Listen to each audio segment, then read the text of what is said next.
देखिए, आज 13 नवंबर है और आज से जस्ट एक महीना बाद यानी कि 13 दिसंबर को आपका एग्ज़ाम जो है वो प्रस्तावित है। तो मैं ये वीडियो इसलिए बना रहा हूँ। देखिए, इस वीडियो को आप ध्यान से सुनना। मैं इसमें कुछ पढ़ाई लिखाई से रिलेटेड कुछ नहीं बताऊँगा। मैं आपका यहाँ पर सिलेबस नहीं पढ़ाऊँगा। मैं आपको यहाँ पर कोई कंटेंट नहीं दूँगा। मैं सिर्फ 3-4 मिनट लेके आपका कुछ बातें आपसे करना चाहता हूँ। अब ध्यान से मेरी बातों को एक एक बातों को सुनिएगा। देखिए, जैसा कि हम लोग को पता है कि बीपीएससी जो है 13 दिसंबर को अपना एग्ज़ाम का डेट रखी है, जो कि प्रस्तावित है। ठीक है, आज है हम लोगों का 13 नवंबर, मतलब अब एक महीना टाइम बचा है।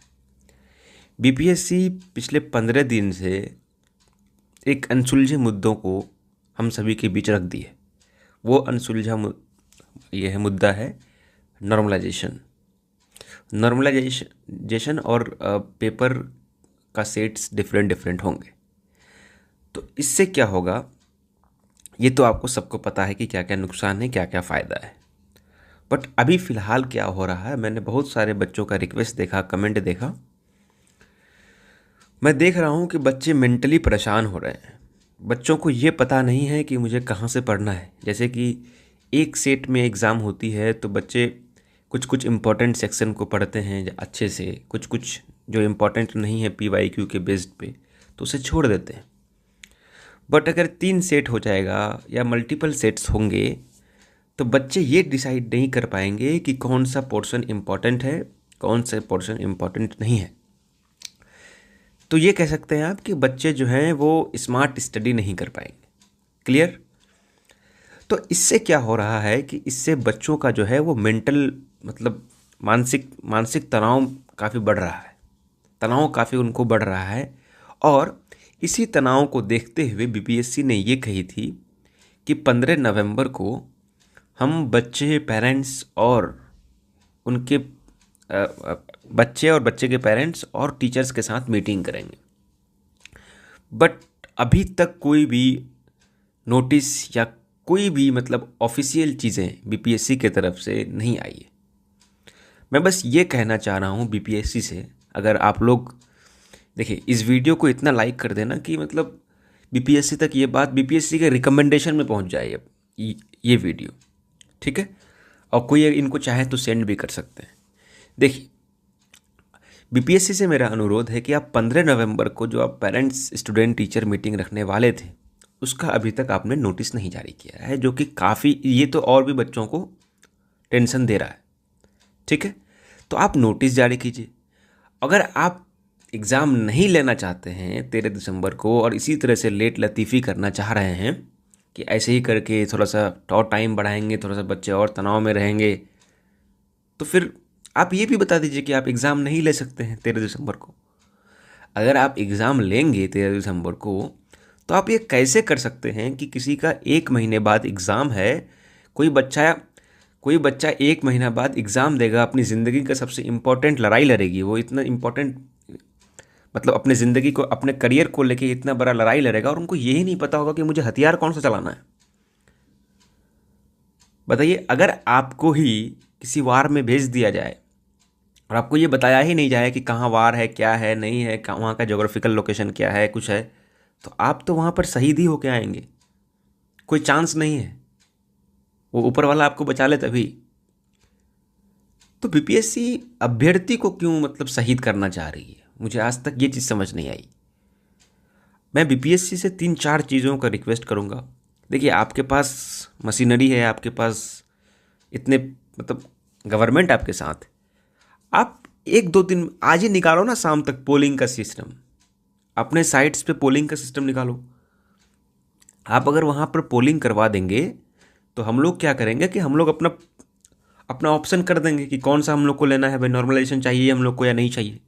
बट अब ये भी नहीं कर रहे हैं। आप एग्ज़ाम से 28 दिन पहले मीटिंग की बात आपने कही थी, बीपीएससी ने कही थी, मतलब बीपीएससी ने बोला था ना ये बात कि भाई 28 मतलब 15 नवंबर के आसपास हम लेंगे, मतलब 15 नवंबर नहीं बोला था एग्जैक्ट, उन्होंने कहा था कि 12, 13, 14, 15 नवंबर।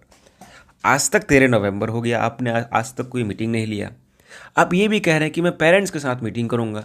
तो पेरेंट्स तो दूर दूर तक रहते हैं ना डिस्ट्रिक्ट में। कोई हो सकता है पूर्णिया में रहते होंगे, कोई हो सकता है शिवहर में रहते होंगे, कोई चंपारण में रहते होंगे, तो इसी तरह से कोई सिवान में रहते होंगे, कोई गोपालगंज में रहते होंगे, कोई सासाराम में रहते होंगे। तो आप ये कैसे डिसाइड कर सकते, मतलब आप अचानक से नोटिस दे करके आप कैसे उन सभी पेरेंट्स को बुलाइएगा? तो इससे साफ यही पता चलता है कि आप जो है, आपके मन में कुछ और है, आप करना कुछ और चाह रहे हैं, बच्चों को कंप्लीट कंफ्यूज्ड कर रहे हैं, ताकि बच्चे जो है वो मानसिक तनाव में रहे और बाद में हम किसी एक बहाना के साथ एग्ज़ाम को आगे बढ़ाएं या नॉर्मलाइजेशन को लागू कर दें। आप सिर्फ एक बहाना ढूंढ रहे हैं। आप क्लियर कीजिए कि आप एग्ज़ाम लेने जा रहे हैं कि नहीं। जिस बॉडी का कोई भी बॉडी हो और उनको एग्ज़ाम लेना हो तो इतना लेट नहीं करती है किसी चीज़ में। देखिए यूपीपीसीएस में आप देखिए, वो नॉर्मलाइजेशन लेके आ भी गई, नोटिस निकाले ना, तब ना अभी इतना आंदोलन हो रहा है। लेकिन आपका क्या, आपने ना नोटिस निकाला है, सिर्फ आप न्यूज़ में चला रहे हैं, पेपर में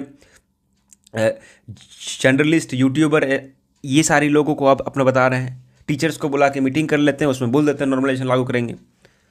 मतलब आपके अंदर, सर ये बताइए, बीपीएससी के चेयरमैन से मैं रिक्वेस्ट करना चाहता हूँ, सर आप लोगों के अंदर कोई मतलब अकाउंटेबिलिटी है? 5 लाख बच्चे जो आज कंफ्यूज्ड हैं कि whether it is going to be percentile और not, it is just because of the BPSC. मुझे आप ये बताइए कि इस तरह से क्या, मतलब ये सही चीज़ है, ये इथिकल चीज़ है कि बच्चों को कंफ्यूज करके रखा जाए? बिल्कुल ये अनएथिक, मतलब कंप्लीटली ये अनएथिकल है। तो हमारे साथ ऐसा ना किया जाए। अभ्यर्थी हैं, आप समझ रहे हैं, तो ऐसे तो बेरोजगार होते हैं लोग, ऊपर से इतना प्रेशर, घर वालों के प्रेशर रहते हैं, फिर ये सब चीज़ होता है तो चीज़ें ठीक नहीं होती। अगर आप ये सोच रहे हैं कि लास्ट टाइम में नोटिस निकालेंगे और मतलब हो जाएगा, उस वक्त तो बच्चा कर भी नहीं पाएगा, कुछ मूवमेंट भी नहीं कर पाएगा, आंदोलन भी नहीं कर पाएगा, उसके खिलाफ भी नहीं बोल पाएगा लास्ट टाइम में, तो यह आपकी भूल है। बच्चे तब भी रोड पे आ जाएंगे। दूसरा चीज़, फिर उसके बाद आपको एग्ज़ाम भी पोस्टपोन करना पड़ेगा। तो उससे अच्छा है ना एग्ज़ाम पोस्टपोन, हम लोग कोई नहीं चाहते हैं कि एग्ज़ाम पोस्टपोन हो, 13 दिसंबर को ही एग्ज़ाम हो। लेकिन अगर इस तरह का प्रोसीजर रहा तो एग्ज़ाम डेफिनेटली आपको फिर पोस्टपोन करना पड़ेगा। और मुझे ऐसा लगता है कि आप एक बहाना ढूंढ रहे हैं। आप कीजिए क्लियर, आप नोटिस निकालिए, आप पोलिंग अपने करवाइए अपने वेबसाइट पर, और आप बच्चों से मिलिए, बच्चों का ट्रस्ट जीतिए। अभी आपके बीपीएससी के बारे में बहुत सारी चीज़ न्यूज़ में चल रही है, कौन कौन कहाँ घोटाला किया है, कौन कौन कहाँ घोटाला हो रहा है, कैसा कैसा घोटाला चल रहा है। काफ़ी मतलब मैं देख रहा था अभी टेलीग्राम पे कुछ लोग उसको पोस्ट कर रहे हैं ग्रुप्स में कि ये पर्टिकुलर इंसान तो इस घोटाले में था, इस पर्टिकुलर इंसान तो इस घोटाले में था। तो आप मुझे ये बताइए कि अगर ऐसे ऐसे घोटाले का न्यूज़ अगर बच्चों के बीच, मुझे नहीं पता ये कितना सही है कितना गलत, बट अगर ये सारे न्यूज़ेस अगर बच्चों के पास पहुंचती है तो इससे तो ट्रांसपेरेंसी ऑफ द बीपीएससी में क्वेश्चन मार्क आएगा कि नहीं? तो जब ट्रांसपेरेंसी ऑफ बीपीएससी में क्वेश्चन मार्क आएगा तो कोई भी बच्चा ना टूट जाता है, सर। चलिए, इसी बातों के साथ अगर आपको मेरी ये बातें अच्छी लगी तो आप लाइक कर देना, ताकि ये और लोगों तक पहुँचे और बीपीएससी तक भी ये पहुँच जाए, ठीक है। और आप अपना तैयारी 13 दिसंबर को लेके ही करें। और मुझे पता है कि हो सकता है बहुत मेंटल टॉर्चर आप फील कर रहे होंगे, बट स्टिल क्या ही कर सकते हैं अब हमें तो ऑफिसर भी बनना है, हमें तो अधिकारी भी बनना है। इस टाइप का मेंटल टॉर्चर हमें डेली झेलना पड़ेगा। तो चलिए, इसी के साथ अपना बहुत बहुत ख्याल रखिए, खूब पढ़ाई कीजिए। Thank you.